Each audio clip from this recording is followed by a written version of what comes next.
弟兄姊妹，今日係2026年40日大齋期嘅第8日。今日默想基督的樣式，主題遵守命令。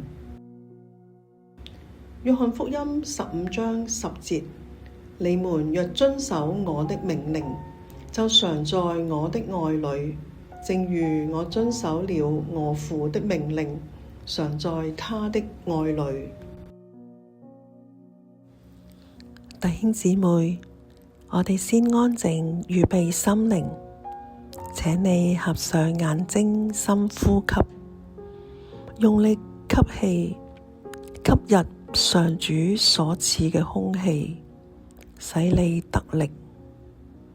慢慢嘅呼氣，呼出今日嘅擔心同埋憂慮。我哋慢慢深呼吸5下。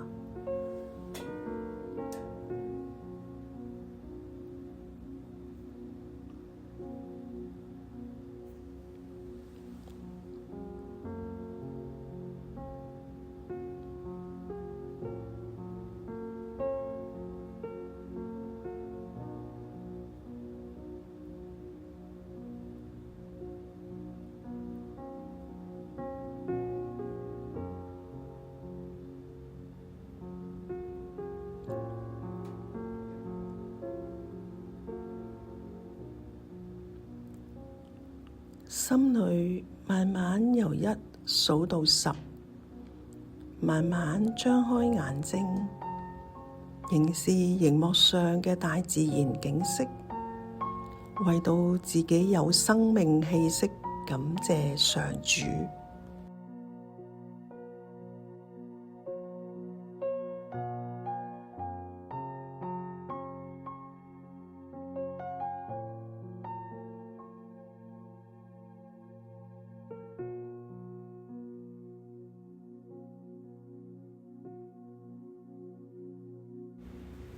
以下係默想經文，我哋透過約翰福音15章9到12節默想基督的樣式。我會誦讀經文2次，你可以合上眼或者望住熒幕上嘅經文聆聽。我愛你們，正如父愛我一樣。你們要常在我的愛裡。你們若遵守我的命令，就常在我的愛裡，正如我遵守了我父的命令，常在他的愛裡。這些事我已經對你們說了，是要叫我的喜樂存在你們心裡，並叫你們的喜樂可以滿足。你們要彼此相愛，像我愛你們一樣。這就是我的命令。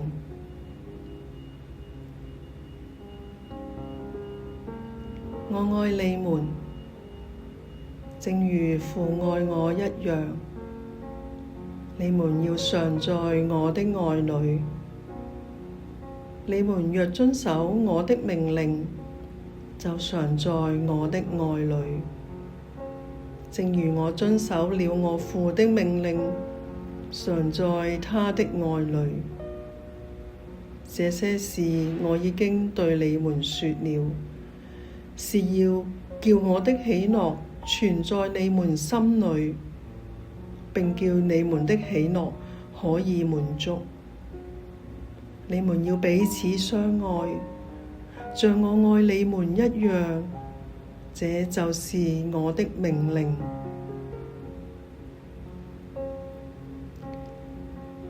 弟兄姊妹，請你繼續去默想經文，留意經文中邊啲嘅字句可以特別吸引你，或者對你有提醒，請你向主禱告。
請弟兄姊妹以默想嘅心聆聽以下嘅內容。喺人群中，我哋喜歡同自己背景相似嘅人相處，同一啲志趣相投嘅人做朋友，要愛佢哋好容易。對睇唔慣嘅人，唔理對方嘅笑容點樣燦爛，我哋避得就避，要談接納何其嘅困難。而耶穌嘅門徒中有脾氣暴躁嘅雅各、約翰兩兄弟，有奮銳黨激進分子嘅西門，有人人喊打嘅稅吏，仲有將出賣朋友嘅猶大。呢12個人當中，性情、志趣、個性都好唔同。耶穌向佢哋發出挑戰，要佢哋彼此相愛。呢個愛係必須要好似耶穌愛佢哋一樣咁樣。耶穌愛門徒嘅愛係必須成為門徒相愛嘅標準，亦都成為咗我哋嘅標準。憑血氣、憑喜好嘅愛唔一定長久，更何況去愛嗰啲唔鍾意嘅人呢？即使係朋友、夫妻之間，一旦對方唔合自己嘅心意，唔照自己嘅期望走，就唔能夠愛落去啦。原來人嘅愛包含複雜嘅動機在內，係有條件嘅，但神嘅愛卻係唔係咁樣。我哋嘅神係一個立約嘅神，佢嘅愛超越於聖約之上，佢嘅信實體現喺無論人如何叛逆，佢仍然選擇堅持愛到底。佢呢份嘅愛成了肉身，活喺人群當中。耶穌親自示範何為愛，並且指出一條愛嘅途徑，就係住在佢裏面。耶穌話畀我哋聽，佢就係真葡萄樹，我哋係枝子，而枝子必須連於葡萄樹，才能結果子，才能相愛。彼此相愛絕對唔係律法或者係教條，而係生命。如果我哋嘅生命冇藏身喺基督嘅愛當中，我哋所做嘅唔算得乜嘢，更無法結出好果子。如此一來，就不算係真正嘅認識神。願我哋能常在基督嘅愛裏，並與人分享基督之愛嘅甜美。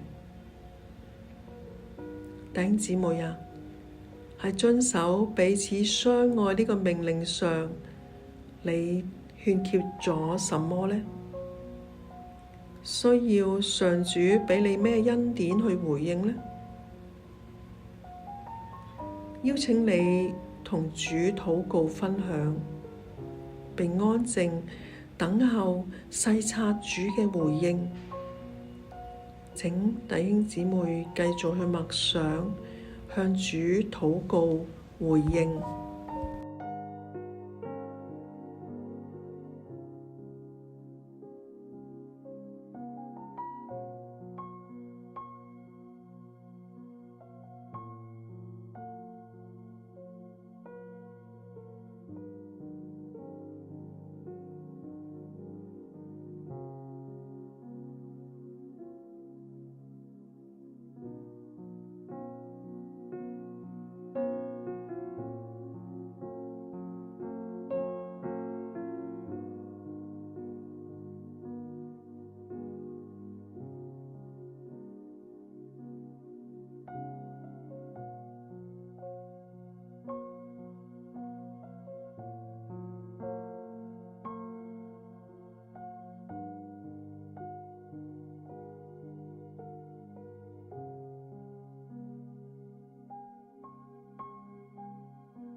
弟兄姊妹，讓我哋一齊嘅禱告。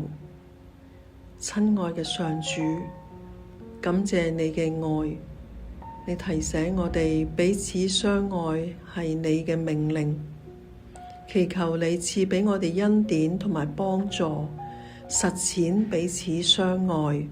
奉主耶穌基督之名禱告，阿門。